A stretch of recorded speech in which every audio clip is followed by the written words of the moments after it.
So hey guys, welcome back to my channel. तो भाई, SSC selection post phase 13 की answer की out हो चुकी है। जिसने भी नहीं देखी है वो अपना एसएससी डैशबोर्ड में लॉग इन करके, जहां आपका माय एप्लीकेशन डिटेल्स में जाके एसएससी सिलेक्शन पोस्ट फेज 13 में जाके अपनी आंसर की चैलेंज लिखा आ रहा होगा, उस पर क्लिक करेंगे, वैसे ही आपकी आंसर की ओपन हो जाएगी। तो वहां पे जाके आप अपनी आंसर की देख सकते हैं। तो इस वीडियो में मैं बाकी आपको बताऊंगा कि मेरा स्कोर क्या रहा और एक्सपेक्टेशन से मेरे बिलो रहा या फिर बेटर रहा। बाकी एक आप जब आंसर की चेक करोगे ना, तो लिखा आएगा this question is challenge by SSC. उसका मतलब है कि वो उस क्वेश्चन को एसएससी ने खुद ही चैलेंज कर दिया है। आपको उस क्वेश्चन के लिए चैलेंज करने की जरूरत नहीं है और अपने पैसे देने की जरूरत नहीं है। ठीक है। बाकी मेरा ये री एग्जाम हुआ था एसएससी सिलेक्शन पोस्ट फेज 13 का, उसका ग्रेजुएट वाले का है, जिसमें मैंने रीजनिंग में अराउंड 23 अटेम्प्ट करे थे, मतलब 22, जिसमें से 17 सही, 2 गलत और 3 चैलेंज गए। तो मेरे अराउंड 33 मार्क्स बने। ठीक है। इसमें जो ये 33 मार्क्स हैं, इसमें चैलेंज वाला स्कोर काउंटेड नहीं है। ठीक है। ये मैंने एग्जाम रैंक की साइट से देखा था, तब वो चल रहा था, लेकिन अब एग्जाम रैंक ने लिंक हटा दिया वो। तो आपको मैनुअली चेक करके अपना कैलकुलेट करना पड़ेगा। देन मेरा जीके में मैंने अराउंड 11 अटेम्प्ट करे थे। तो उसमें से 7 सही, 3 गलत, एक चैलेंज हुआ। ठीक है। क्वांटिटेटिव एप्टीट्यूड में इसमें मैंने 16 क्वेश्चन अराउंड अटेम्प्ट करे थे, जिसमें से मेरे 11 सही हुए, 4 चैलेंज करे हैं एसएससी ने, और एक गलत हुआ, जिसका 21.50।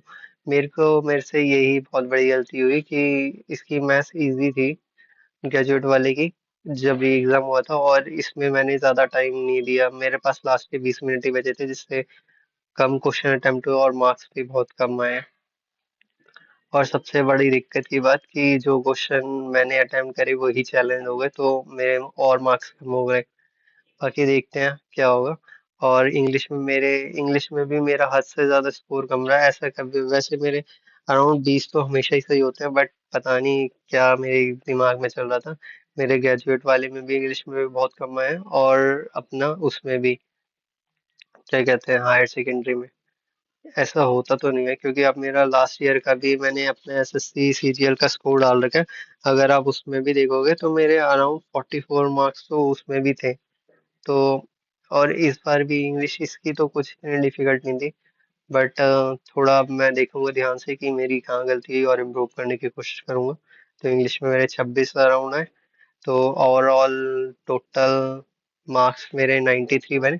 इसमें चैलेंज्ड वाले मार्क्स इंक्लूड नहीं है। अब वो चैलेंज्ड वाले क्वेश्चंस का क्या करेंगे मुझे नहीं पता, तो उसका देख के बताएंगे। तो अभी ग्रेजुएट में तो मेरे मार्क्स यही बन रहे हैं आंसर की के हिसाब से, टोटल 93। ये री एग्जाम में है, बल्कि मेरे को लग रहा था री एग्जाम का मेरा बेटर गया है। अराउंड 135 से 130 के बीच में तो मैं एक्सपेक्ट कर रहा था, बट लेट्स सी अब क्या होता है आगे। और अब मैं आपको हायर सेकेंडरी का दिखाता हूँ। ये है मेरा हायर सेकेंडरी का स्कोर।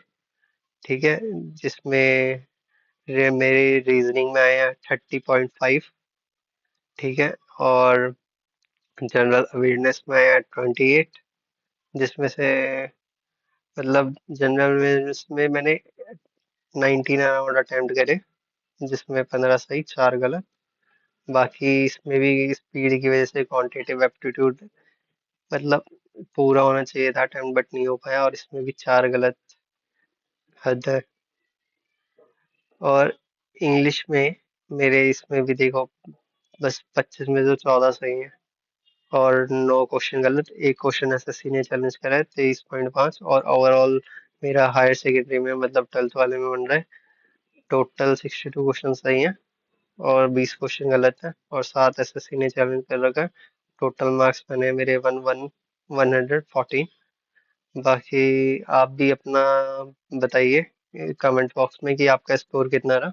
बाकी पता नहीं, मेरे को ऐसा लग रहा है मेरी मार्क्स कम रह गए बहुत, या फिर आपके भी ऐसी हैं, क्योंकि हर जगह देखो तो भाई सब अराउंड 150, 130, 140 बताए जा रहे हैं। तो आप भी कमेंट बॉक्स में बताएं। हायर सेकेंडरी में तो बन सकता है, बट ग्रेजुएशन वाले में तो थोड़ा डिफिकल्ट लग रहा है, इतना हायर स्कोर 150 अराउंड। बट फिर भी लोग नंबर ला रहे हैं। मे बी रिमोट एक्सेस हो या फिर कुछ हो, पर कुछ कह नहीं सकते। तो बाकी आप अपना स्कोर कमेंट बॉक्स में बताएं। So that's all for this video, see you in next video, तब तक के लिए